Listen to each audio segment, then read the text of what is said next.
दोस्तों, तारीख की औराक जब खून से रंगी हों तो उनमें कुछ नाम हमेशा के लिए अमर हो जाते हैं। आज हम बात करेंगे उस सुल्तान की जिसने सिर्फ कुस्तुनतुनिया ही फतह नहीं किया बल्कि यूरोप के दिलों में भी खौफ की लकीरें खींच दी। ये कहानी है सुल्तान मोहम्मद फातेह की तीसरी बड़ी जंग की, जहां हर लम्हा तलवार की झंकार, तोपों की घन गरज और ईमान की ललकार सुनाई देती थी। 1453 में कुस्तुनतुनिया गिर चुका था। यूरोप की गिरजा घरों में खौफ की घंटियां बज रही थी। पोप ने ऐलान किया, अगर हमने उस्मानियों को ना रोका तो जल्द ही वो रोम के दरवाजों पर होंगे। हंगरी और सर्बिया ने इत्तेहाद बनाया और मकसद उस्मानियों को बेलकान से निकालना था। लेकिन दूसरी तरफ सुल्तान मोहम्मद फातेह कुस्तुनतुनिया की दीवारों से आगे देख रहा था। उसने कहा, हम इस जंग में पीछे नहीं हटेंगे क्योंकि फतह हमारा मुकद्दर है। सुल्तान ने अपनी फौज को 3 हिस्सों में बांटा: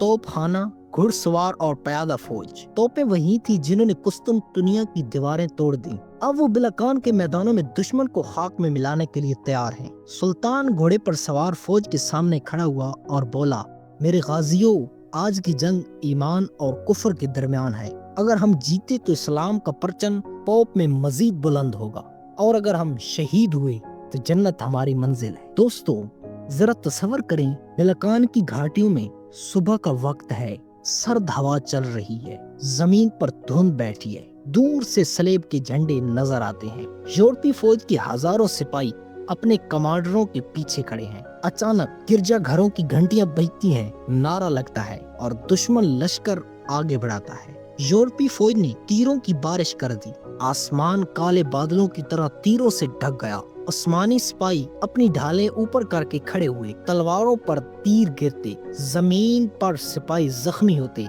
लेकिन कोई पीछे न हटा। इसी लम्हे उस्मानी तोपों ने आग उगलना शुरू की। पहला धमाका हुआ, जमीन लरज उठी, दुश्मन की सफ़ें एक साथ बिखर गईं। दोस्तों, हर धमाके के साथ ऐसा लगता जैसे कयामत बर्पा हो गई हो। उस्मानी तोपों की गर्ज दुश्मन के दिलों में दहला रही थी। दुश्मन के कले लरज गए, घोड़े बतक गए, सिपाही एक दूसरे को रौंदने लगे। अब सुल्तान ने हुक्म दिया, घुड़सवार आगे बढ़ो, और फिर घोड़ों की टापों से जमीन लरज उठी। उस्मानी घुड़सवार दुश्मन पर बिजली की तरह टूट पड़े। एक तरफ तलवारें गरज रही थी, दूसरी तरफ दुश्मन की चीखें बुलंद हो रही थी। सुल्तान खुद घोड़े पर अगली सफ में मौजूद था। उसने अपनी तलवार बुलंद करके कहा, फतह या शहादत, और फिर पूरी फौज ने नारा लगाया, अल्लाहु अकबर। मैदान खून से भर गया। तलवारों की झंकार और नेज़ों की टक्कर से फजा गूंज रही थी। यूरोपीय फौजें थक चुकी थीं, लेकिन उस्मानी सिपाही मजीद जोश के साथ लड़ रहे थे। एक घुमसान के बाद यूरोपीय कमांडर जख्मी हो गया। लश्कर के अंदर भगदड़ मच गई, सिपाही भागने लगे। उस्मानी फौजों ने चारों तरफ से घेरा डाल दिया। अब दुश्मन के पास न भागने की जगह थी और न लड़ने की हिम्मत। आखिरकार उस्मानियों ने मैदान मार लिया। यूरोपीय इत्तेहाद शिकस्त खा गया। बिलकान उस्मानियों के कब्जे में आ गया। अब यूरोप जान चुका था कि सुल्तान मोहम्मद फातेह सिर्फ कुस्तुनतुनिया का फातेह नहीं, बल्कि उनका सबसे बड़ा डरावना ख्वाब है। यूरोपीय दरबारों में खौफ की लहरें दौड़ गईं।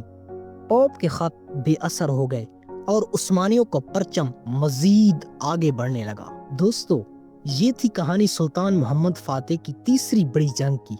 लम्हा बा लम्हा खून और आग की वो दास्तान जिसने तारीख का रुख बदल दिया। अगर आप चाहते हैं कि हम सुल्तान मोहम्मद की दीगर फतवाहत पर भी इस तफसील के साथ वीडियो बनाएं तो कमेंट्स में अपनी राय दें। वीडियो अच्छी लगी हो तो लाइक करें और सब्सक्राइब करना मत भूलिएगा। इंशाल्लाह मिलते हैं नेक्स्ट वीडियो में।